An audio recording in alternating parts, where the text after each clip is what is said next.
ओम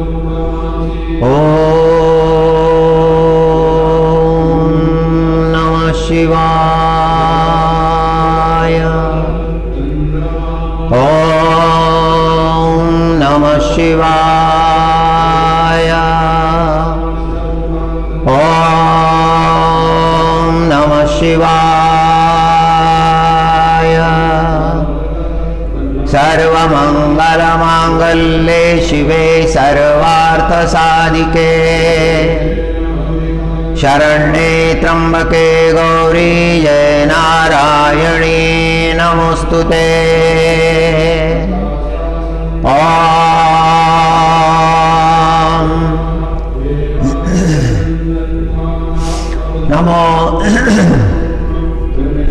नमो देवे महादेवे शिवाय सततं नमः।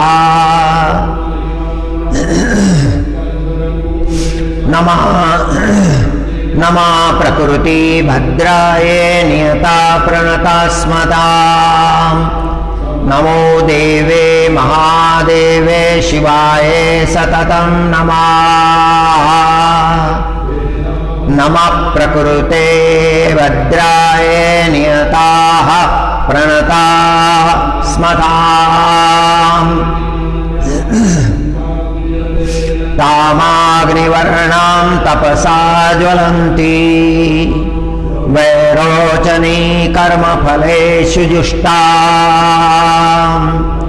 दुर्गां देवी शरणं प्रपद्य महेसुरान्नाशैत्रे ते नमः।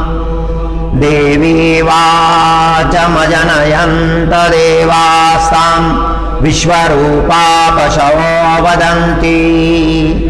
सा नो मन्द्रेशमुरुजं दुहानं धेनुर्वागस्मानोपत् सुष्टुतेतु।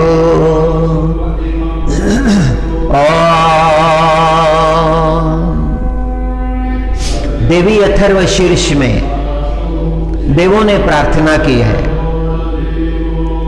भगवती अंबिका की प्रार्थना की है। नमो देवे महादेवे शिवाय सततं नमः। नमः प्रकृति भद्राय नियताः प्रणताः स्मताः।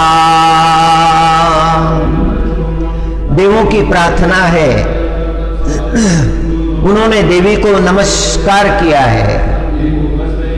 नमो देवे महादेवे। अपने अपने कर्तव्य में प्रवृत्त करने वाली पराशक्ति महाशक्ति अंबिका का आवाहन किया है।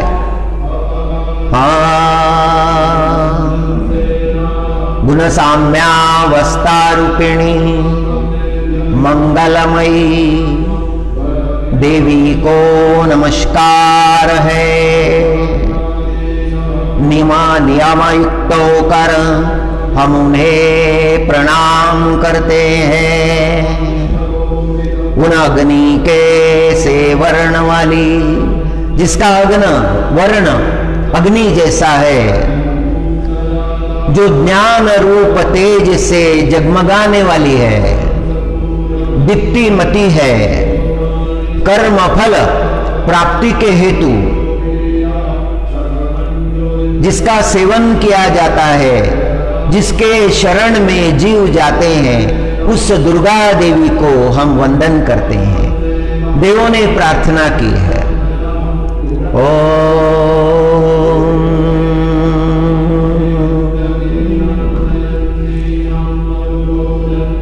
सरोचिस मनवंतर की बात है। दुर्गा सप्तशती के पहले अध्याय में यह प्रसंग आया है। सरोचिस मनवंतर में सुरथ नाम के एक पराक्रमी राजा थे। समस्त भूमंडल पर उनका अधिकार था। धर्म से, नीति से अपना राज्य शासन चलाते थे। कर्मवान राजा थे। प्रेम की मूर्ति थे। अपनी प्रजा के लिए इतने कष्ट उठाते थे जैसे कोई पिता अपनी संतति के कल्याण के लिए कष्ट उठाता है। सारे भूमंडल पर उनकी कीर्ति थी।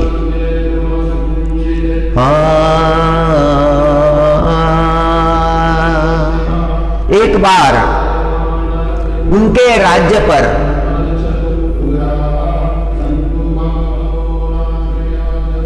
कोलाध्वंसी शत्रुओं ने आक्रमण कर दिया, जिन्हें कोलाध्वंसी क्षत्रिय कहा है। कोलाद विध्वंसी क्षत्रिय बड़े बलवान थे, क्रूर थे, निर्दय थे, षड्यंत्रकारी थे। राजा को पराजित करने के लिए हर संभव प्रयास उन क्षत्रियों ने किए। राजा के राज्य में कुछ विश्वासघाती मंत्री भी थे, जिनको राजा का यश दुख देता था। मन ही मन में वो कुढ़ते थे। राजा के यश को लेकर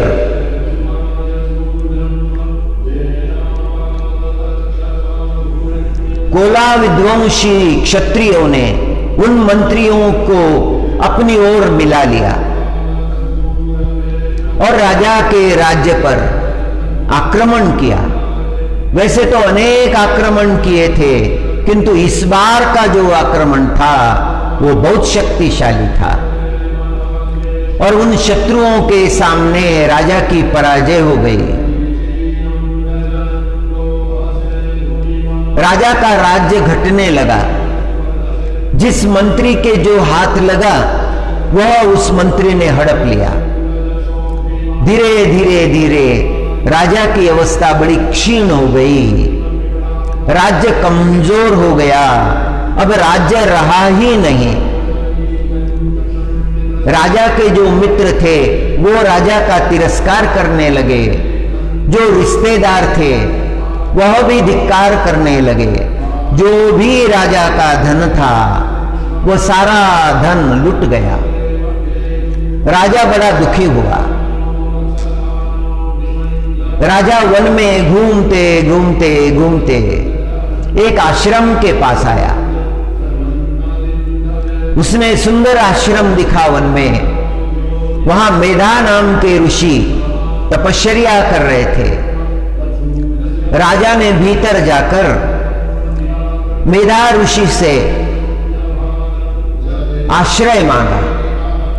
पहले तो उनके चरणों में दंडवत किया। महाराज जी, मेरा दंडवत स्वीकार करेंगे। मैं इस भूमंडल का राजा, सुरथ नाम का राजा हूं। आपकी शरण में आया हूं। आपके आश्रम में निवास करना चाहता हूं। मेधा ऋषि को राजा पर दया आई। मेधा ऋषि ने राजा से कहा, हे राजा, तुम्हारी जब तक रहने की इच्छा है रह सकते हो। और राजा आश्रम में निवास करने लगा। आश्रम की ओर घूमने लगा। कभी कभी वह नदी के किनारे जाकर बैठता और वहां जाकर वो मन ही मन सोच लेता कितना बड़ा ऐश्वर्य था उसका, कितना बड़ा राज्य था, कितनी धन संपदा थी, पुत्र थे, रानियां थी, भाई बहन मंत्री सभी थे। और जब उसका समय अच्छा था तो सब उसके पास में, उसके इर्द गिर्द बड़े प्रेम से घुमा करते थे, बर्ताव करते थे, यह दिखाने का प्रयत्न करते थे कि महाराज हम सब आपके हैं। हमारे जीवन में जो भी आनंद है वो आपके कारण है। हमारे जीवन में जो भी सुख समृद्धि हमको मिली है वो भी आपके कारण है। हे महाराज, आप तो हमारे लिए भगवान है। और ये बातें सुनकर राजा बड़ा प्रसन्न होता था। राजा को मालूम ही नहीं था कि ये सब झूठ है। ये स्वार्थी लोग राजा के इर्द गिर्द मोह का जाल बिछाए हुए हैं। असत्य बहुत देर तक छुपता नहीं है, शीघ्र प्रकट हो जाता है। और जब राजा का बुरा समय आया तो सारे मित्र चले गए। मित्र सोचने लगे इसके साथ रहने में अब क्या लाभ है, इसके पास अब क्या है, अब ये तो निर्धन हो गया है, इसके पास कोई शक्ति भी नहीं, सैन्य शक्ति भी नहीं, इसके साथ रहने में कल्याण नहीं। कल्याण तो उसके साथ रहने में है जो शक्तिशाली है, जिसके पास सामर्थ्य है। वो चले गए मित्र सामर्थ्यवान लोगों के खोज में। राजा अंतःकरण में दुखी हो गया, मित्र चले गए। और जो मित्रों ने किया वही परिजनों ने किया। परिजन भी चले गए, रिश्तेदार थे वो भी चले गए, बेटों ने भी मुंह मोड़ लिया। रानियां भी देखना पसंद नहीं करती। राजा मन में सोचने लगा। राजा के आंखों में अश्रु आ गए।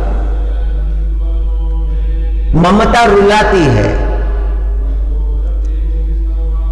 राजा पर किसी का भी सच्चा प्रेम नहीं था, किंतु राजा का सच्चा प्रेम था। उन सबको संभाला था, उनकी देखभाल की थी, उन्हें सुख सुविधाएं दी थी। उनकी प्रसन्नता के लिए हर समय राजा सोचा करता था। और आज नदी के किनारे बैठा हुआ है, पिछली बातों का स्मरण कर रहा है और राजा रो रहा है। मेरे पुत्रों ने मुझे छोड़ दिया, मेरी पत्नी ने मुझे छोड़ दिया, मेरे भाइयों ने मुझे छोड़ दिया, मेरे मित्रों ने भी मुझे छोड़ दिया, सब छोड़कर चले गए। अब मैं इस आश्रम में रह रहा हूं। वो भूल गया है, तत्व को भूल गया है। सत्य का साक्षात्कार उसे हुआ, वह साक्षात्कार उसे दुख देने वाला है। संसार की माया व्यर्थ है, किसी के काम नहीं आती है, किसी के काम नहीं आई और किसी के काम नहीं आएगी। इस बात को भूल गया है। महात्मा जी के चरणों में बैठता है, कभी कभी अवसर मिलता है उनके ज्ञान भरे वचन सुनने का। राजा सोचने लगता है कि मेरे जीवन में यदि यह सत्संग पहले आता तो मेरे जीवन का कल्याण हो जाता। ये बेकार की माया में मैं ना पड़ता, मोह में ना पड़ता, जीवन का सच्चा आनंद प्राप्त करता। राजा के मन में यह विचार आते, बड़ा दुखी रहता। एक बार राजा भ्रमण करते करते करते दूर निकल गया।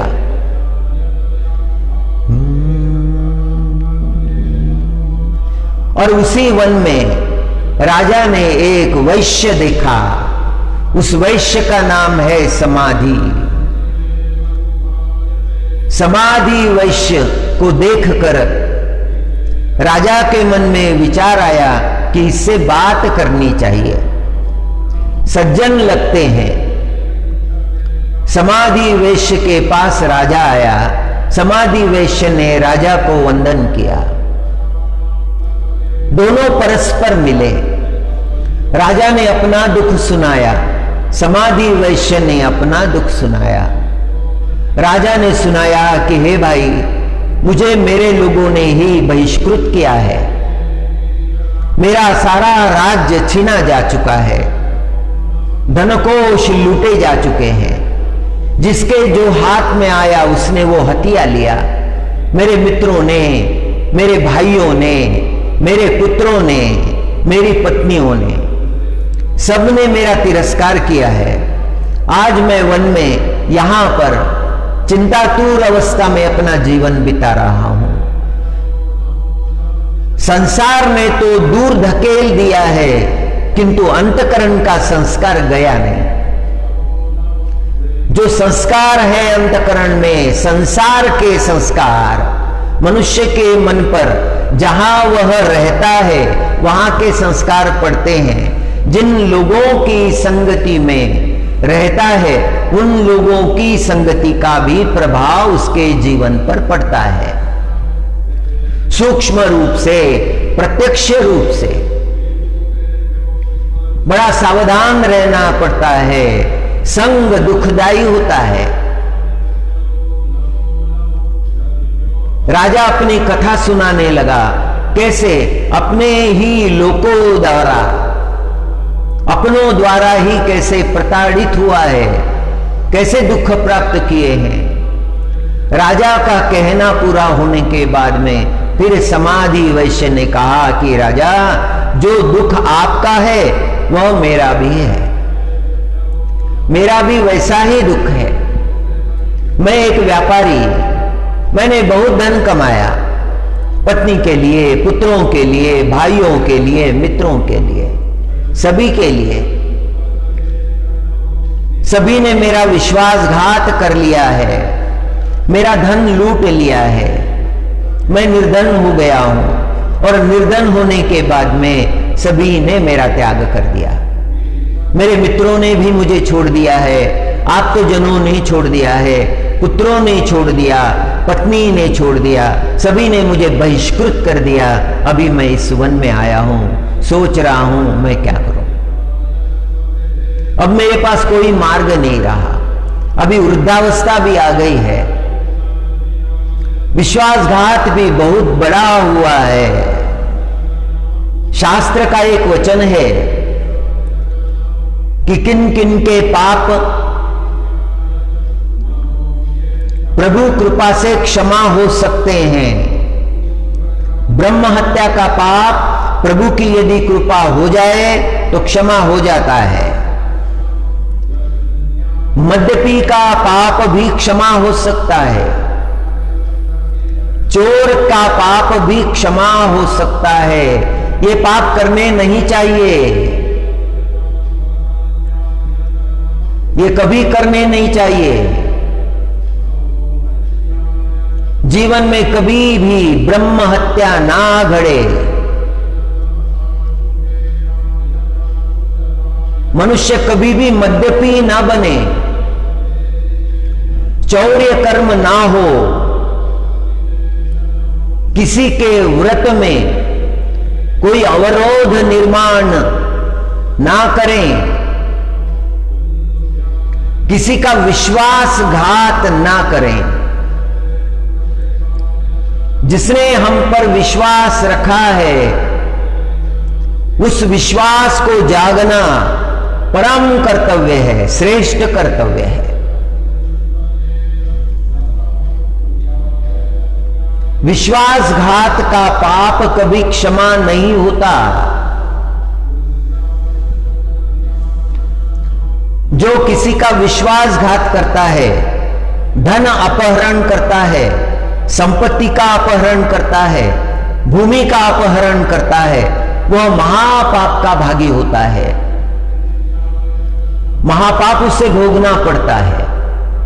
यह शास्त्र का वचन है, ये वचन लोग जानते हैं, ऐसी बात नहीं है कि जानते नहीं। पाप पुण्य लोग जानते हैं, फिर भी वो पुण्य कर्म करने के लिए प्रवृत्त नहीं होते। पाप कर्म उनके हाथों से होते ही रहते हैं, उनकी प्रवृत्ति पाप की तरफ ही होती है। सुरथ राजा और समाधि वैश्य का ये जो कथा प्रसंग है, दुर्गा सप्तशती के पहले अध्याय में जिसकी चर्चा मार्कंडेय ऋषि ने की है, ये सांसारिक लोग कैसा व्यवहार करते हैं उसके बारे में ही है। पशु को यदि टुकड़ा डाल दिया जाए तो पशु उसे जो टुकड़ा डाला है वो भी खाता है और जो दूसरे को डाला है उसकी तरफ भी दौड़ता है। यह बात मनुष्य की नहीं होनी चाहिए। उसका उतने पर ही अधिकार है, नारद भगवान का उपदेश है। उसका उतने पर ही अधिकार है जिससे उसकी जीविका चल जाती है। अपने जीविका से अधिक पर जो अधिकार करता है वह अपने लिए भयंकर पाप का ही निर्माण करता है। सुरथ राजा ने अपनी कथा सुनाई, समाधि वैश्य ने अपनी कथा सुनाई। दोनों बड़े दुखित अंतकरण से मेधा ऋषि के चरणों में आए और मेधा ऋषि के चरणों में उन्होंने प्रार्थना की कि महाराज, हमारे अंतकरण में जो दुख है इस दुख से हम छूट जाएं, ऐसी कृपा हम पर करो। और मेधा ऋषि उपदेश करने लगे कि हे राजाओ, जगदम्बा जी को शरण जाने से जीवन के सारे दुख नष्ट हो जाते हैं। प्राचीन काल की एक बात मैं आपको बताता हूं।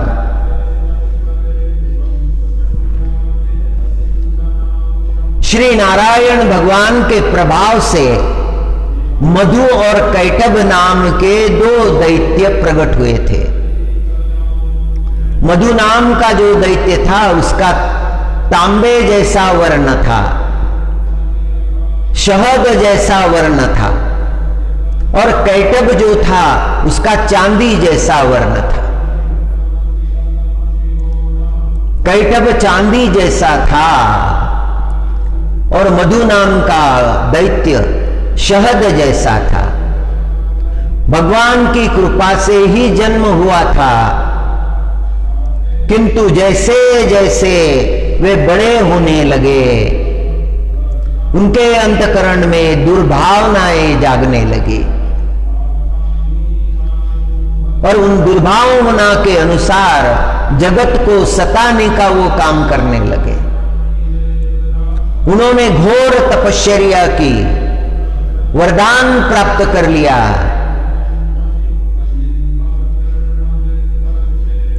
हमारी हत्या सूखे स्थान पर हो, जहां पर कोई गीलापन ना हो, वहां पर हम मारे जाएं।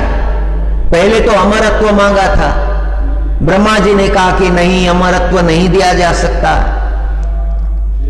अमरत्व का अधिकार किसी को नहीं है, दूसरा कुछ मांगो। फिर उन्होंने कहा कि हम निवास समुद्र में करेंगे, किंतु हमारी मृत्यु सूखे स्थान पर होगी। स्वयं भगवान के हाथों हमारी मृत्यु, और वो भी सूखे स्थान पर। ये वरदान प्राप्त होने के बाद में वो इतने उन्मत्त हो गए, जगत पर अन्याय करने लगे, घोर अत्याचार करने लगे। संत महात्माओं को उन्होंने सताना आरंभ किया। जहां जहां भगवान नाम है वो भगवान नाम बंद कर दिए। चेतावनी दी ऋषियों को, हे ऋषियों, यदि तुम भगवान नाम का प्रचार करोगे, प्रसार करोगे, भगवान नाम स्मरण करोगे तो तुम्हें दंड मिलेगा, तुम्हारे आश्रम जला दिए जाएंगे। ऋषि मुनि भयभीत हो गए, भगवान का नाम नहीं ले सकते, यज्ञ खंडित हो गए, तपश्चर्या खंडित हो गई, सर्वत्र अनाचार का राज हो गया। वो समुद्र से बाहर निकालते थे, ऋषियों को सताते थे, पाप कर्म करते थे और फिर समुद्र में जाकर छिप जाते थे। मधु कैटभ का अत्याचार बहुत होने लगा। सारे देव ब्रह्मा जी के पास गए, ब्रह्मा जी से प्रार्थना की कि हे ब्रह्मा जी, हमें मार्ग बताइए, इस जगत का रक्षण कैसे हो, इस जगत में धर्म का रक्षण कैसे हो। भगवान नाम बंद हो गया है, खंडित हो गया है।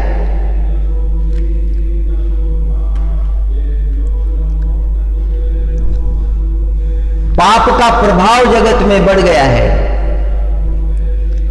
आप ही हम पर कृपा कीजिए। सारे देव प्रार्थना कर रहे हैं, सारे ऋषि मुनि प्रार्थना कर रहे हैं।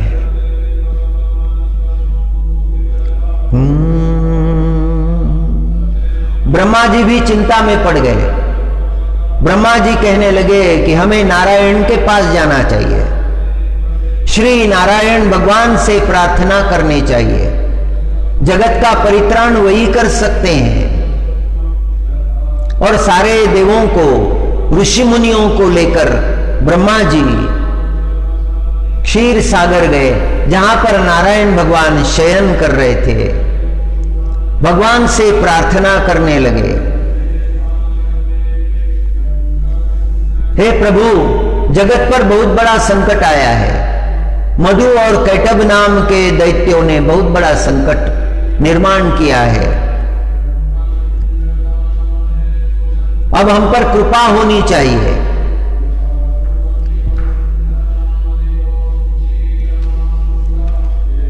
ब्रह्मा जी प्रार्थना कर रहे हैं, श्री कृष्ण विष्णु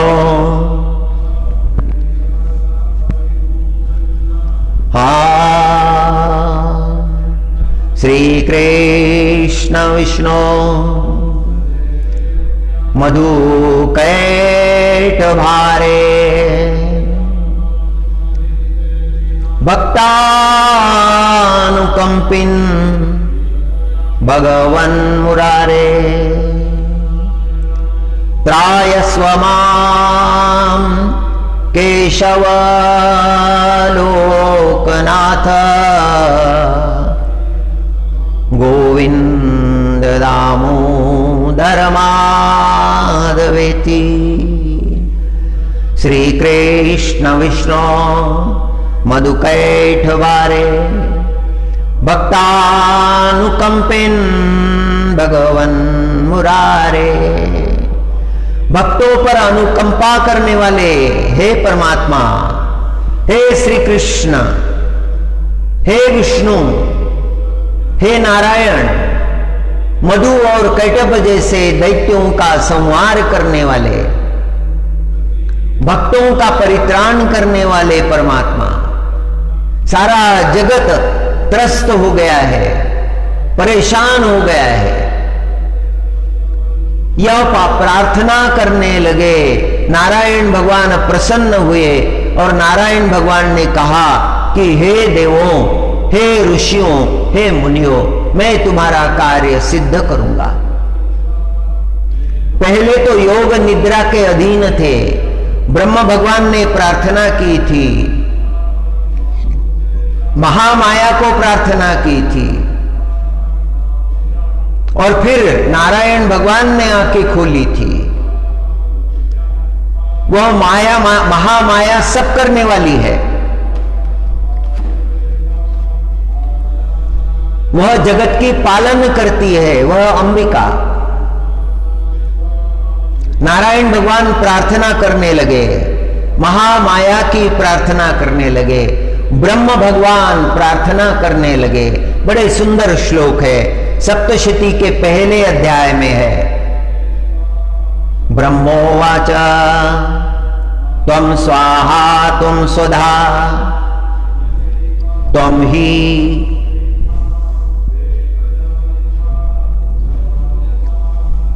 ही वषट्कार स्वरात्मिका सुधा त्वमक्षरे नित्ये त्रिधा मात्रात्मिका स्थिता अर्धमात्रा स्थिता नित्या यानुच्चार्या विशेषतः त्वमेव संध्या सावित्री त्वं जननी परा त्वय्येतरधार्यत विश्वं त्वय्येत सृजते जगत।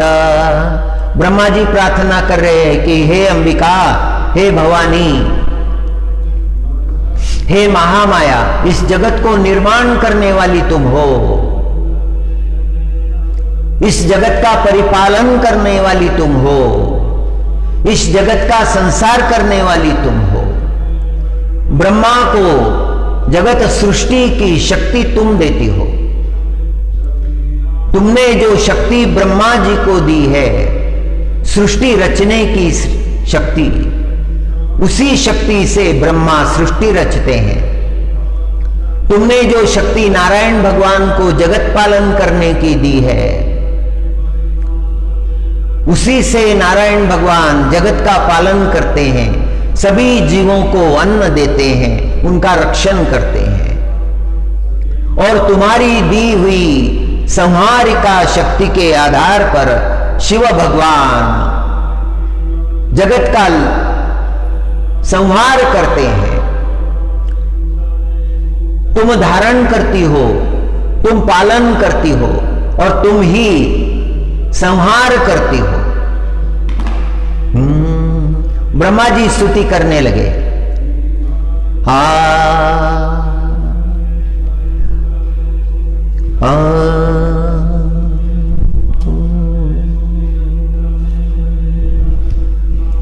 जगतगुरु शंकराचार्य जी महाराज ने अंबिका का स्तवन किया है। नवरात्रि का प्रसंग है। आज नवरात्रि का दूसरा दिन है।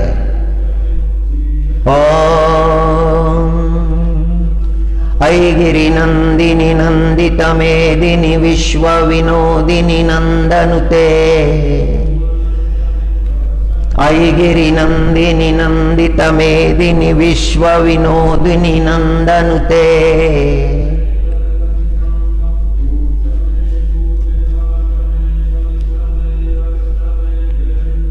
गिरिवर विंध्य शिरोदिनी वासिनी विष्णु विलासिनी जिष्णुनुते ऐगिरि नंदिनी नंदित मेदिनी विश्व विनोदिनी नंदनुते। गिरिवर विंध्य शिरोदिनी वासिनी विष्णु विलासिनी जिष्णुनुते। भगवती हे सिति कंठ कुटुंबिनी भूरि कुटुंबिनी भूरि कृते। जय जय हे महिषासुरमर्दिनी रम्यकपर्दिनी शैलसुते। सुरवर वर्षिणी दुर्धर दर्शिनी दुर्मुख मर्षिणी हर्षरते। त्रिभुवन पोषिणी शंकर तोषिणी किल्बिषमोषिणी घोषरते। धनुज निरोषिणी दितिसुतरोषिणी दुर्मत शोषिणी सिंधुसुते। जय जय हे महिषासुरमर्दिनी रम्यकपर्दिनी शैलसुते। अयि जगदम्ब अयि जगदम्ब मदम्ब कदम्ब वन प्रियवासिनी हासरते। शिखरि शिरोमणि तुंग हिमालय शृंग निजालय मध्यगते। मधु मुद मधु मधु मधुरे मधु कैटप गंजिनी कैटव भंजिनी रासरते। जय जय हे महिषासुरमर्दिनी रम्यकपर्दिनी शैलसुते। आचार्य ने प्रार्थना की है, महिषासुरमर्दिनी की प्रार्थना की है, शक्ति की प्रार्थना की है। ब्रह्मा जी ने भी वैसे ही प्रार्थना की है। वह महाशक्ति के प्रभाव से नारायण भगवान ने मधु और कैटभ पर आक्रमण किया। समुद्र में घनघोर युद्ध होने लगा। मधु और कैटभ हंसने लगे। मधु कैटभ कहने लगे कि तुम हमें पराजित नहीं कर सकते हे नारायण, तुम हमें मार नहीं सकते, तुम्हें वह शक्ति नहीं है। हमारा युद्ध जल में चल रहा है और हमें जो मृत्यु प्राप्त होगी वो तो सूखे स्थान पर प्राप्त होगी, और यहां सूखा स्थान नहीं है। तुम्हारे सारे प्रयत्न व्यर्थ है। अब तुम एक काम करो, हमसे वरदान मांगो, हम तुम्हें वरदान देंगे। अब तक तो तुमसे ऋषि मुनि वरदान मांगते थे, किंतु आज हमसे तुम वरदान मांगो। अहंकार में बड़े क्रूर हो गए हैं। नारायण भगवान से कह रहे हैं वरदान मांगने के लिए, और नारायण भगवान ने स्वीकार कर लिया कि ठीक है मधु कैटभ, मैं तुम्हें वरदान मांगता हूं, मेरे हाथों मारे जाओ, ये वरदान है। उन्होंने वरदान दे दिया और कहने लगे नारायण ने हमें ठग लिया है, हमारे ही वचनों में हमें पकड़कर हमारा अंत करने लगे हैं नारायण भगवान।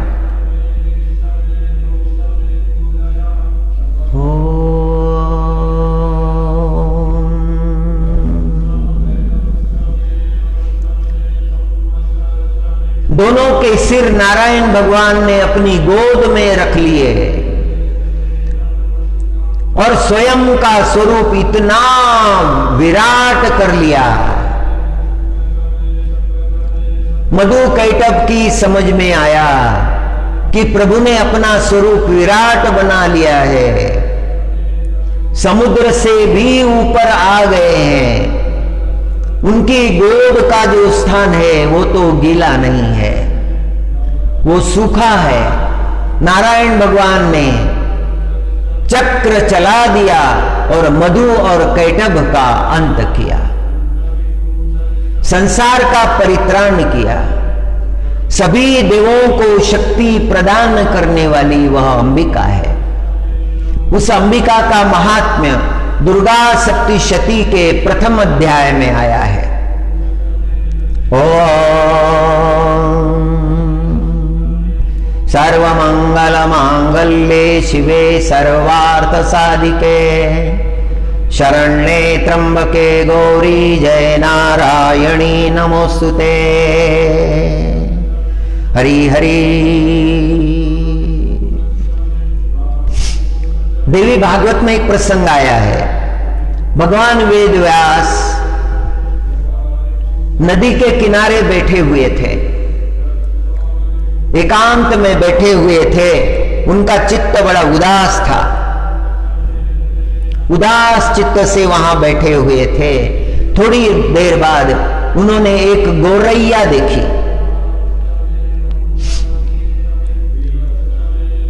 मादा गौरैया देखी और थोड़ी देर बाद में पुरुष गौरैया भी देखी।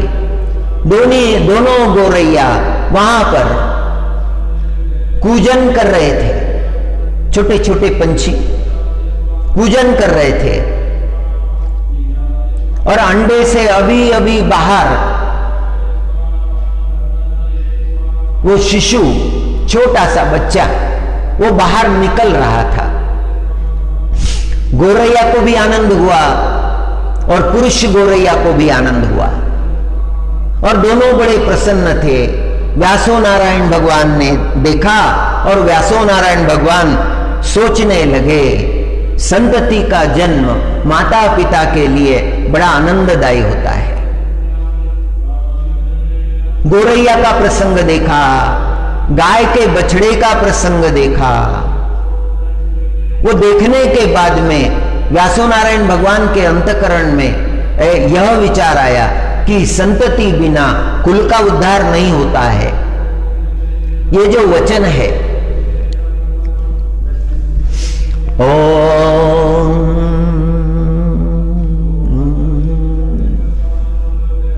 पुत्रहीन की गति नहीं होती,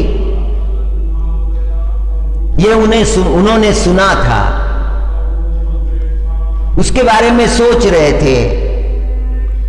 और भगवत कृपा से नारद भगवान वहां आए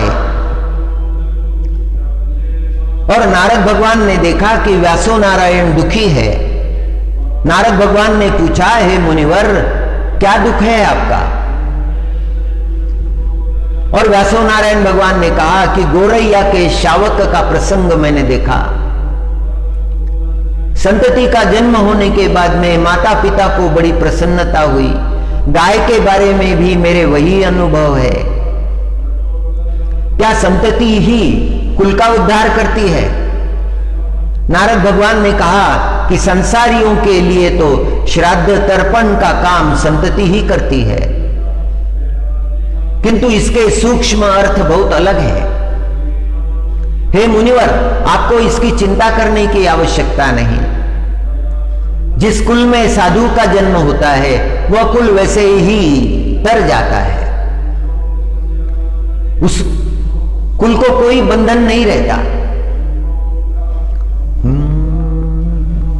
जो प्रश्न आज तुमने मुझे पूछा है, यही प्रश्न मेरे पिता ने नारायण भगवान को पूछा था। नारद भगवान के पिता है ब्रह्मा जी, उन्होंने भी यही प्रश्न पूछा था और नारायण भगवान ने उत्तर दिया था, संसार रचने, संसार पालने और संसार का संहार करने की शक्ति अंबिका देती है, महामाया देती है। वो प्रचंड शक्तिशाली है। जो उस महामाया, उस महाशक्ति का, उस देवी का स्मरण करता है, उसके जीवन में अज्ञान नहीं रहता, उसके कुल का उद्धार हो जाता है। परमात्मा को शरण जाने के बाद में मनुष्य के जीवन में कोई दोष नहीं रहता। मनुष्य को जीवन में जन्म लेने के बाद में परमात्मा शरण होना चाहिए। ओम हरि ओम।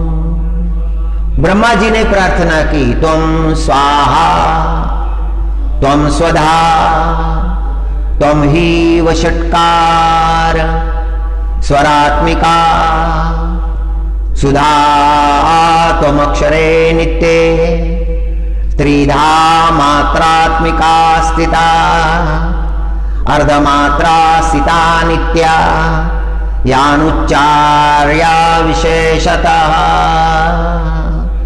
ओम शांति शांति।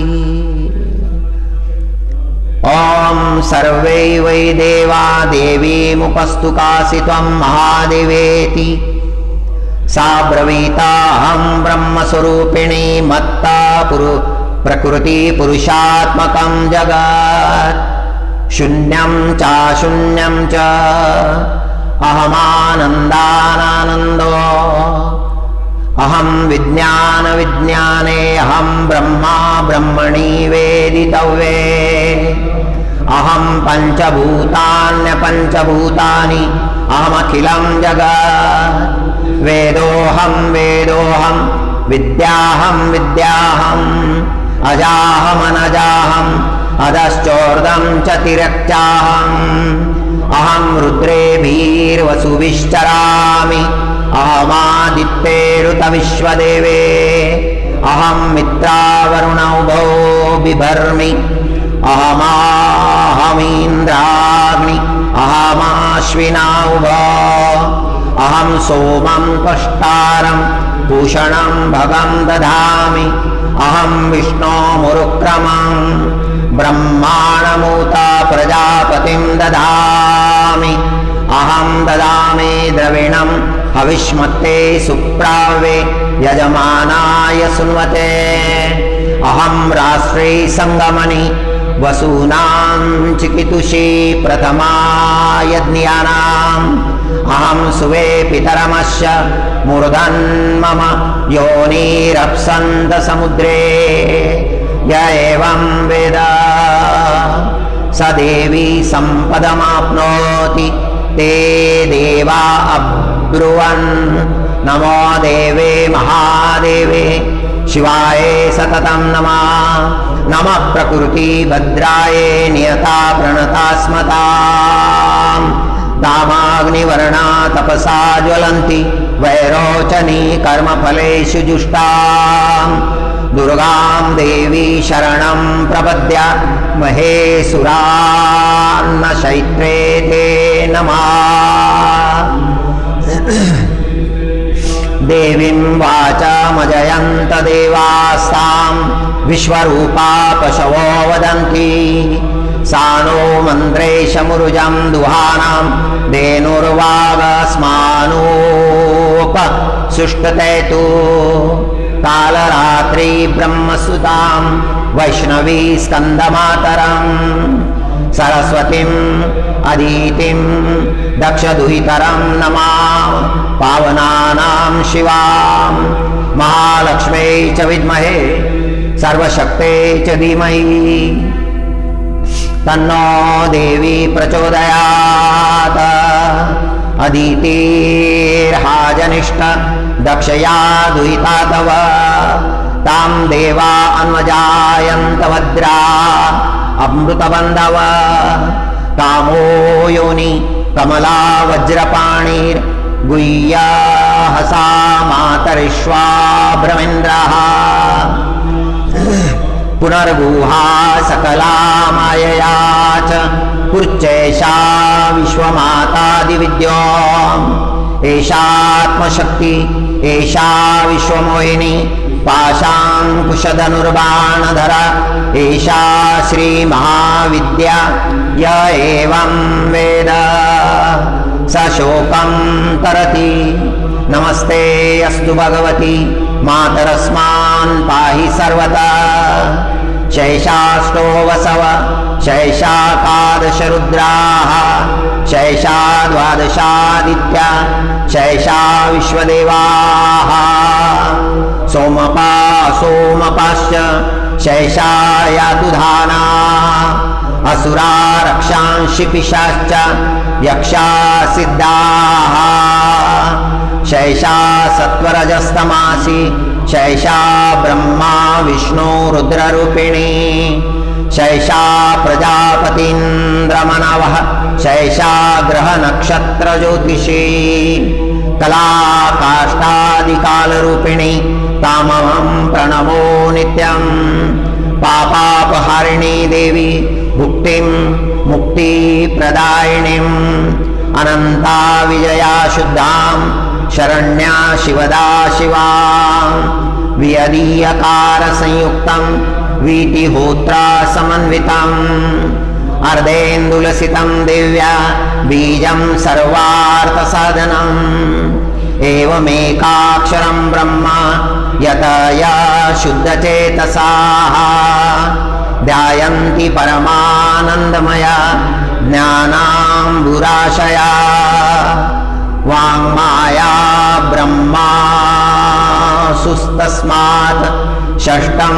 वक्त्रसमन्वितं सूर्ये वामश्रोत्रबिन्दु संयुक्तष्टाकृतिका तृतीयकः नारायणेन सम्मिश्रो वायुश्चाधरायुकततः विच्चेन वार्णपूर्ण शान्महदानन्ददायक हृत्पुण्डरीकमध्यस्थ प्रातः सूर्य समप्रभा